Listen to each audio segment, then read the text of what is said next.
Time for another look at your weather on the ones here on Spectrum News 1. Happy Sunday, everybody.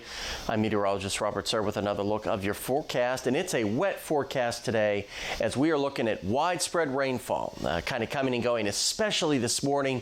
Could even see a couple of rumbles of thunder out there in the more intense showers that'll be out there, but we're not worried about thunderstorms or severe weather or anything like that. I think the morning hours will be the worst for the rainfall before things start to ease up by this afternoon.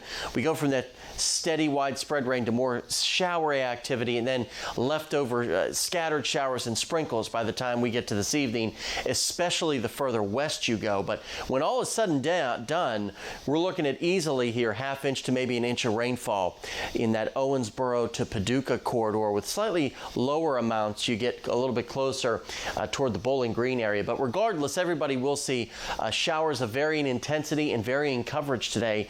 And notice temperatures go almost nowhere, stuck in the 60s for much of the day. And you can see that heavier rainfall here associated with that front that we'll be crossing by this evening, most likely exiting the tri-state off to the east. And we should see some pretty quick clearing behind it. Now, the leftover moisture that's on the ground and winds will really die off. We could see a little bit of patchy fog develop by the time we get to that Monday morning commute. There will also be just a little bit of leftover moisture in the atmosphere overall, where we could see a little bit of broken cumulus cloud cover for our Monday, but that would be a worst case scenario. Still dealing with those gusty winds, especially this morning, blowing around 25 to 35 miles an hour ahead of the front.